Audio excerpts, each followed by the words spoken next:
Good morning, and how are you doing today? Good morning, it's Tessa-Marie. Welcome to the Morning Blessings. Today is Thursday. Here we are. So hi, sis. Good morning. Today's Thursday, September 26th. You know what? The entire year is flying by. And we better... Hi, Ellen. How are you feeling this morning? It is a nice morning. It is amazing. Hi, Lisa. How are you feeling today? I have a scarf. You know why? I dropped a little bit of makeup on my shirt somewhere. I don't know. Anyway, maybe it was this side. Yeah, it is. Anyway, so there I am. Hi, Stace. Thank you for that. Good morning, Rosita. How are you guys feeling this morning? It's a matter of feeling today. So how are you feeling? Are you feeling like you're ready to go? You see the topic? But it's 8 o'clock. I still have to remind you of the power of friendship. I still have to remind you about friendship because this is our word for the year. Friendship. Our year started this month. So we have, when it's done next week, we have 11 months of remembering friendship. When was the last time you took a moment and realized how important that person in your life you consider a friend is and why? It's not always because of what they can do for you, but it's what energy they can share with you.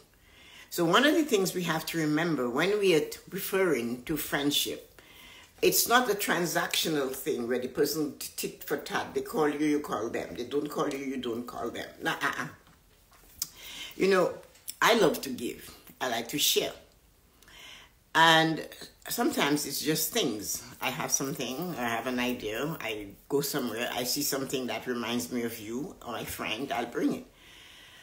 And then one day, human nature came running into my head. I said, you notice they never share with you or they never give you.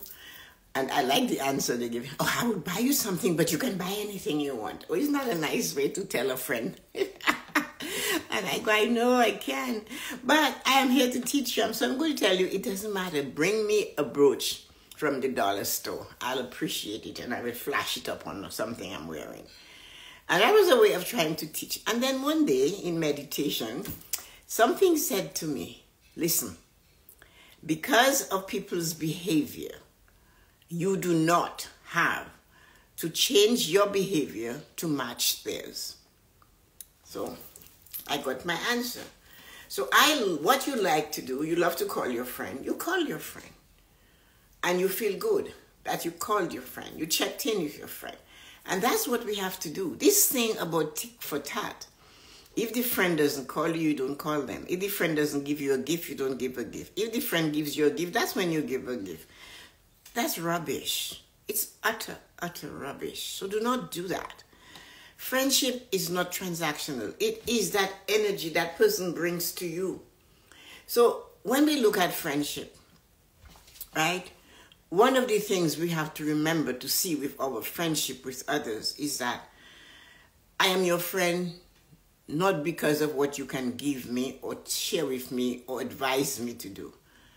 I am your friend because I can sit in your presence and do not speak.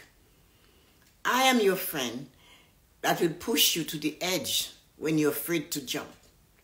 I am the friend that will tell you, hey, it's time that you stop.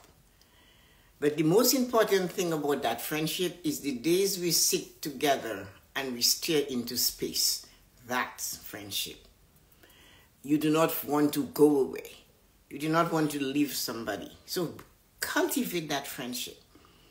My mom said something to me once, and I still use it, and it's funny. And she said, if you have more friends than the fingers, friends, good friends, sweet friends, than the fingers on one hand, you have too many. Because having this good friend is important, that it is a tight circle, a tight thing. And she always said, if you go into 6 and 7 friends, then you have a problem. My friend Alice, who lives in New York City, one day showed up at the house looking for me. I don't know where I was. And she said to my mother, oh, I'm here to look for Tessa-Marie. My mom said, hi, and who are you? She said, I'm her friend. She looked at her and she said, Tessa has a friend? She said, are you sure it's not Marina you came to see? She said, no, it's Tessa. She said, well, you must be something if she considers you a friend. So that is not something you give out. I didn't know I had that attitude. And to this day, we are still good friends. We are good friends when we are together, and we are good friends when we are apart. A friend will not tell somebody else your secret. A friend will hold onto your secret no matter what. So we have to understand how to cultivate that friendship is get to know the people in your circle and realize when you're with them, do you want to be there? Not because of what you're doing, but just be in that energy. And that is what true friendship is. So this year, that's our word. So we need to work on it and cultivate it a little bit more. Hi, Peter. Hi, Loretta. And we have to keep that friendship burning. Everybody, remember that. Because friends, they're not cheap. And that friend that stands on you. Remember when one of the children once said to me, so-and-so, his mother said they're their best friend. I said, I'm glad for so-and-so, mother. I said, but I cannot be your best friend. Because your best friend can decide to walk across the street and say, I don't know you. But I haven't a choice. Where you stand, I stand. So I am more than a best friend. I am part of you and you're part of me. So we have to remember where we draw this friendship line. When we tell our children that we are their friend, we are not giving them an opportunity to learn from us. We're not giving them an opportunity when we say to them, hey, there's a hole. The way you're going, you see where you're going? There's a hole there. And I fell in that hole. So I'm telling you to get out of the hole. But they won't take you on because you're a friend. I don't have to take advice from you. I do not have to listen to you. You're my friend. So we have to understand the difference between nurturing our children and developing our friendships with people that are friends. You can have a friend that is younger than you, that's not related to you. And that person will teach you, or they will say something to you, or you can teach them, or they can say something to you that you learn. So it works like, back and forth. No, that person is younger than you. They're in your space. You observe how they do something and you put it in your mind's eye. They observe how you do something and they collect it for future use. And they'll tell you that somebody once told me this. And you hear lots of that coming from me. I was working, I wanted to buy a car and I wanted to buy cash. I was young, no kids. So I worked at the post office at night, 12 to something, I can't remember. 4 to 12, yeah.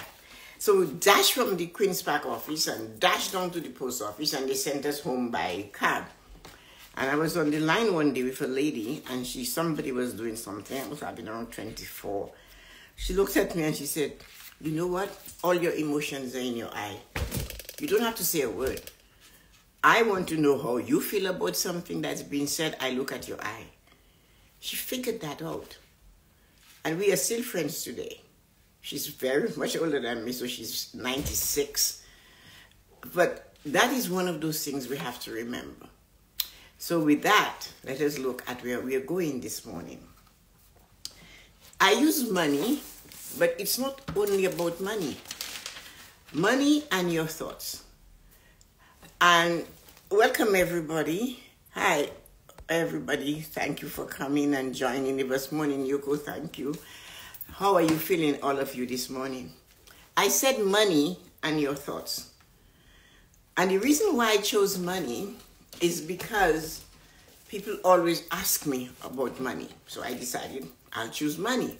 But as we go along, you'll find out it's more than money. We often create our own levers and we block the flow of what we desire. It is not only money, it is so many other things. Our own beavers, we create them. We put those beavers to work even before we start. We never realize, we stop to realize that, hey, we, by our thoughts, are blocking our actions. Those thoughts might be the thought about someone you don't like. And why waste your time on somebody you do not like? Think about it. You do not like that person, but here you are giving them so much of your energy because your thoughts is what you're sending there. Whether it's good, maybe you want to fix them. When we don't like them, it's seldom it's a good thought. So why don't we channel that differently? Why don't we use it for ourselves? You don't like them anyway, so why are you concentrating on them? You walked away from them anyway. You can be like my friend. She said 23 years later, I didn't realize I was married to this person until somebody reminded me. So, good morning, sister. Sorry I didn't call you last night. I'll call you later. Thank you, Ellen. You do not like that human being. You know you don't. So why are you thinking of them? What could you think of? What is the thing you could think of? That is what you must remember. I am choosing to think about something for myself. So we are choosing, I use money. I am choosing money. I hear that pain coming from so many that they do not have sufficient money. Then I listen more intently and I observe it is not only the words, it is the emotion and the feeling and the level of the energy and vibration that is loaded into the thoughts of lack. So you already know you do not have money. Hi, Janet. Oh, how are you? I haven't seen you dancing up and down on Instagram. It's lovely to see you. So you are thinking of you do not have enough money. And when you think of that, you make yourself small. You suck on your teeth. You bend your body into this thing like you're sitting on a cold grate in the city on a winter morning. And you bend your head, you suck on your teeth. And you make yourself feel like, hey, my life is terrible. I'm choosing money, I said, because so many of you talk to me about money. And tell me, I do not have sufficient money. And then I look at you and I see you fold in half. You suddenly become a smaller human being. Then I listen more intently and I observe it is not only their words, it is the emotion and the feeling, the level of the energy and vibration that is loaded into the thoughts of lack. I lack, I do not have. And I can always say, when we say how grateful we are, we do not think of lack. It's so funny. If you believe your thoughts is taking you down, that lack, I don't have this, I don't have that. I don't have good health, I don't have money, I don't have clothes, I don't have energy, I don't have a husband, I don't have a wife, I don't have children, I don't have this. Stop that and concentrate on what you already have, like a wonderful life, a life where you can see. So, money, yes, then I see it. It is the ability and the knowledge and the talents and the list goes on and on. Right? So it's money. But yes, then I see it is my ability. Tessa-Marie, I cannot do this. Tessa-Marie, I don't have the knowledge. Tessa-Marie, I certainly do not have the talent. The list goes on and on of all what you do not have. And I do not hear you telling me that you have 2 feet. I do not hear you telling me that you could swallow water with your throat. I do not hear you telling me that you digest your food really well.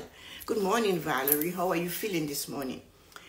I do not hear you telling me that you can hug and kiss your loved ones.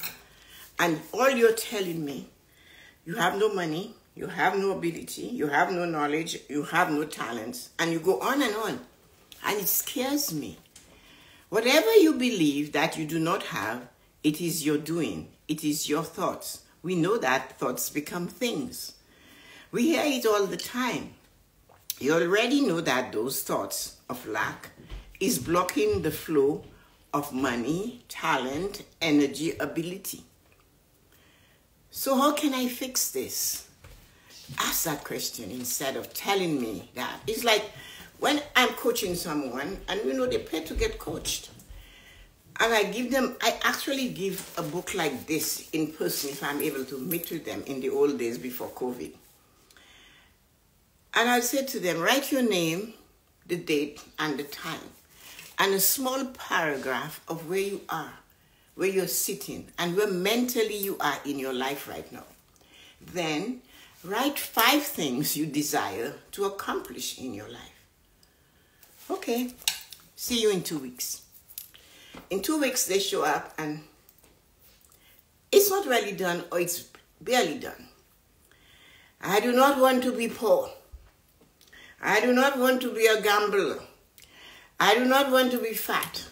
I do not want to have the diseases my parents have. And I'm listening to 5 things they do not want. It's almost like we cannot understand not and one cancel each other. We have to realize that. So I say, you know what? Then why did you take your time to write this down? Why are you giving this to me? What did I say to you?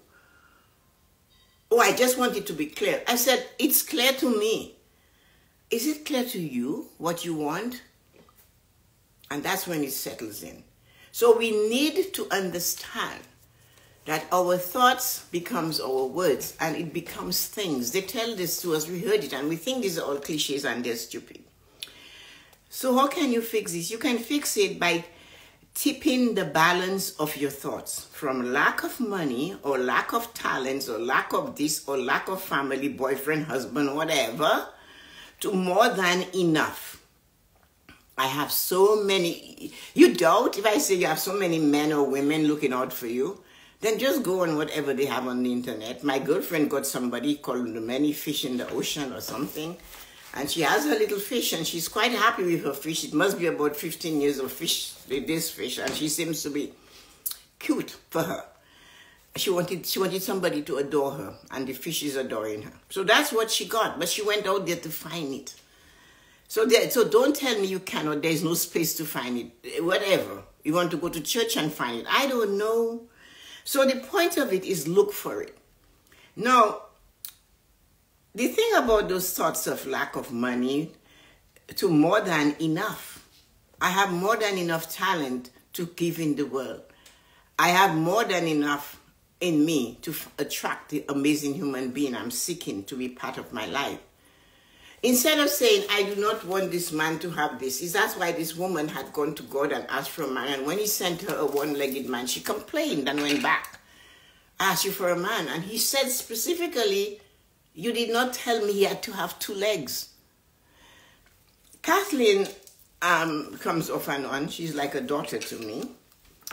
And she was on the course on Tuesday night, the 5 Pillars of Prosperity seminar. We're doing it, so we started. And then she said to me, she said to the girls, she shared, Yuko was there and a few others, and she shared and she said, she was the first one to know I was leaving the relationship, this husband that I had known for over 18 years, as from school to being married 2 or 3 years. And she was referring to me. She was the first one to know that I was going to go away from that. I came to her house to tell her. And then she said to me, weeks later, all these things, you're not going to stay on the shelf. You're too young and you have too much in you to sit on the shelf. That's what I told her. I remember that. I said, I need you to write a list of what it is you desire to have in a husband or a mate or a partner, whatever it is you're looking for. She said, I wrote it down. I got everything on the list. She said, I forgot one thing. I didn't put it on and I didn't show Tessa-Marie the list. So she didn't catch that. I love to travel. I attracted the man that was on my list. But I forgot to say he too has to love to travel. So she said that left me with a void that I had to work on to get him to travel because I love traveling. So now they travel. But she brought it up. She wrote it down, what she wanted. She forgot something and she realized it later. But then she had to work on telling him we have to travel, we must go. So using the baby as the hook, he cannot let the baby go and he's not coming. You know, men and their daughters, right? So no, he's a traveler. He doesn't plan it, but he gets his passport and he's there. I don't even think he packs, he just comes. The first time she left him and went with her daughter, and then 3 days later he showed up. So sometimes we have to fix it when it's not on the list. That's why it's important to write it down. So think more thoughts intentionally of abundance than of lack, and you will have tipped the scale. Clear off the dam and let thoughts of abundance flow through you. Make sure you're moving the dirt you have in your mind. And while we are at it, we might as well get to the dirt you have in your mind about your friends and your family and your neighbor and whatsoever. And I'll give you a tip. When you cannot move away from how horrible everybody in the universe is but you, then call on your guardian angel and say, please help me. Talk to this person's guardian angel so we can fix this. Do not give them specific. Just let us talk to the guardian angel so we can put this together, whatever, and let them sort it out. They do sort it out, you know. But you have to have the faith and the belief. And when the little nagging, we are humans, again the thoughts, right? 70,000 thoughts. And they're the same since we were 21. They haven't changed much. Maybe we add some worse ones to it. But at that moment, when it nags you and you can't stand that, please, you got this, right? That is my mantra. Whenever I get to that thing, I'm being pulled down the rabbit hole because something somebody did, said, or say, I go, you got that, right, Joyce? And that's all I do. And of course, Joyce got it, and she fixes it, and it all comes. If it's a bad thought, you will notice that the thought stops coming. You stop thinking it. You stop believing it. Now, this sounds simple and easy. Yeah, right. It is not. It is a challenge to switch from what you know and trust to what you do not know, and you have no faith, no belief or trust in that. It can of course change you. You know all the bad things, but I'm asking you to step into a moment and trust what you do not know, what you're not accustomed to, and believe that, yes, I'm going to just go on faith and trust this. And it can change. It will change for you. It will change you. It will change your environment. It will change your energy. It will certainly change your thoughts. You know, it's like the child that placed their hand on the stove and burned their hand. Every time they come to that, they're going to do that. That is what is going to happen to you. Every time you're afraid to step into the moment, you're going to pull it back. Now, here comes something. I am the poster child of going from a smaller income to a bigger income by changing my thoughts. Trust that it is possible. So, imagine this. You're 51 years old. And you're working in the bank with all these snippers that have a degree in masters in hell and another degree in heaven, and they're just so full of themselves. They're big, they're broad, and they're coming and they're going to be management training, and they're taking all these courses, and you're sitting there. But that wasn't what was bothering me. I don't mind they take their courses, but I needed more. I wanted more income. I wanted more money. But they wouldn't give me more money for being me. So I had to figure out what should I do? And again, there was a beaver. What's her name? Jennifer Reed was the beaver in my river. She was the manager at the time that I reported to. And she would do anything to block me. And she did. She tried all kinds of things. But when you have faith and you believe that you can be better. Hello, I haven't seen you for a long time. That is really nice. But when you have faith and belief, your faith, nobody can take that from you. Whether the universe is your God or God is your God, whatever.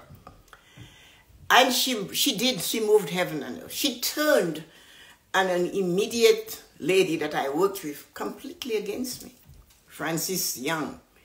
She made her believe, whatever, I have no idea, but I could sense and feel that Frances's energy was changing towards me. When somebody came from the States to Toronto for Caribana, and I interacted with them and did some transactions for them for Canadian and tell them where to get a hotel and all of that, they wrote a note and they asked, who's your supervisor? And I said, this lady in this office over there is our manager. He walked over, handed her the note, and he climbed 4 stairs in this ancient building, and you can look. He looked at the note, and he saw that she dumped it in the garbage. And he came back and he told me, and I started laughing. He said, you're laughing? I said, she's not God, and she's not a policeman. The policeman can arrest me, and God can save me. So there you go. So anyway, the Tuesday morning, she moved me to the 3rd basement. You have no idea what a 3rd basement is. That bank, the vault went in before the building. 22 horses pulled that vault from down at the dock to that spot, and then the building place. He sent me there to work. And of course, I had nothing to do. I'm waiting for people to show up, to let them see their magnificent art, their gold, their diamonds, whatever they have down there, and the church, the chalices, and all this thing. Anyway, fast forward, I had nothing to do. But like a good Catholic girl, I do not leave home without my rosary. So every hour, I said a rosary.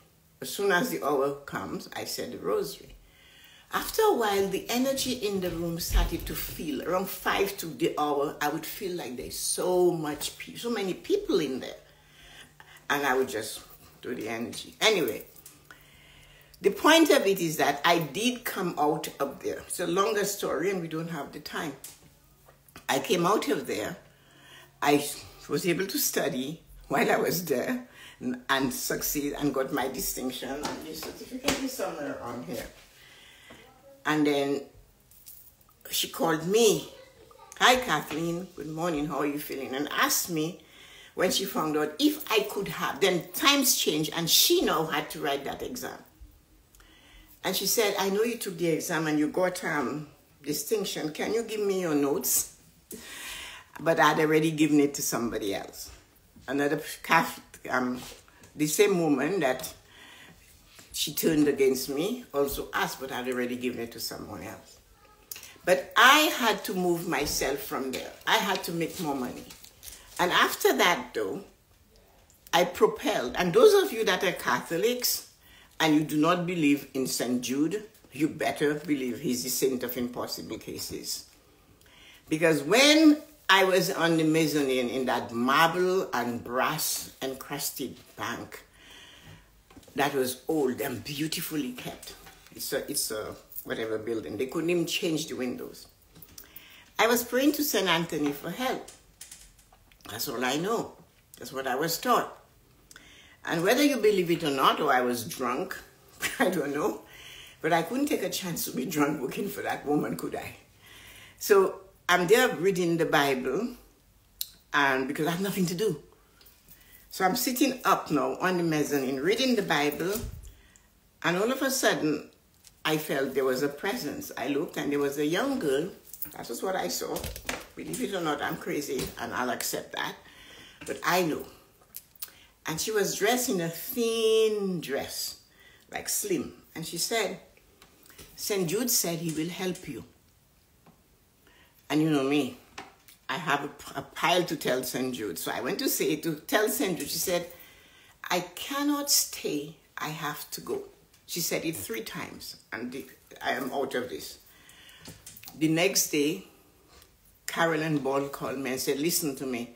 I have a job for you. Come over. She transferred me. And after that, my entire life propelled, just flew. I had to move that beaver from my river by wanting to get to be a certified financial planner. And the minute I did that, it took a lot of work, a lot of courage, a lot. My friends, we had a prayer group, and they said, oh, I would hear her praying, oh Lord, bless Tessa-Marie, she's there working so hard to study. I remember that. Loretta was part of the group. So we did it. I had to move. So what I'm saying is that when you are stuck and you realize things are not working for you and you are blocked, check your thoughts. Check what you believe. I could have sat back and said at 51, what am I going to do? I cannot compete with these guys, but I didn't say that. I just kept pushing and pushing at every little opportunity that came my way. And when I got it, I held on to it. I did not lose faith. I didn't have a choice, because if I lost faith, my thoughts would not be balanced. I could not shift from lack to abundance. And that is what I did. I just held on. And they do say St. Jude is the saint of impossible cases. That's what I was brought up to believe. So I held on to that, and it gave me the opportunity to be the person that you are, that you're seeing today. I never pushed it on anybody. I just held on to it. And what I'm saying to you, when you are thinking you do not have what it takes to succeed, watch your thoughts, change your thoughts. Balance it with something better. You are unable to do it, tap into your angel. Help me to change my thoughts about that person. Because it's not about them. It's about you. And it was funny because Jennifer Reed never stopped asking for my help when I became a manager, and they had to let her go because she couldn't pass the exam. She never stopped. She even asked me to hire her son. I couldn't. Not because I didn't want to. I had already promised I would hire from inside.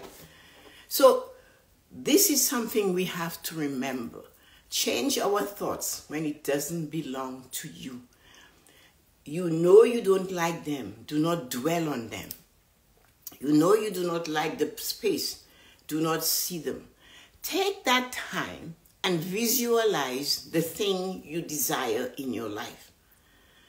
When you're lying down in bed at night and you're getting angry at a friend, a family, someone you know, whatever, instead of taking those precious moments and putting it on this negative energy, use it to bring positive energy to yourself. What it is you desire. What are you looking for? What do you want? Concentrate on that. Fight the negative thought.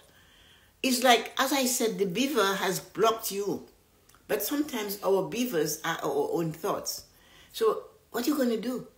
You're going to pull one branch away from the water at a time. Just one. You do it every day until you clear it. And do not dwell on them. Use that time and that energy to foster and to encourage and to bring what you desire into your life. So guys, I went and I took you guys a long way, but that's because somebody had to talk to me yesterday about lack. I do not have this. They were pushing me at work to do that. Anyway, you're never too old to learn something new. Just keep going. My dad said, as long as you're alive, you have the ability to learn. And if we do not use that muscle, it will die. So do something about it. Love you. I am happy and grateful you chose to be here this morning. And those of you who hung on for this long, winding road, congratulations. Love you. Let me say hello to you. Stacy, Lisa, Dawn, Kathleen, Loretta. Thank you, Faithful Five, for being here. Have a wonderful and amazing day. And thank you, Tessa. This was amazing. Love you. Thanks. There you go. I think that Dawn, is that your daughter-in-law? Yes, it looks like your son's wife, like Damien's wife. Do the 5 things you can do. Yeah, write it down. So have a wonderful day, everybody, and I'll see you guys on the other side of time. Talk to you later. Love you. Bye-bye.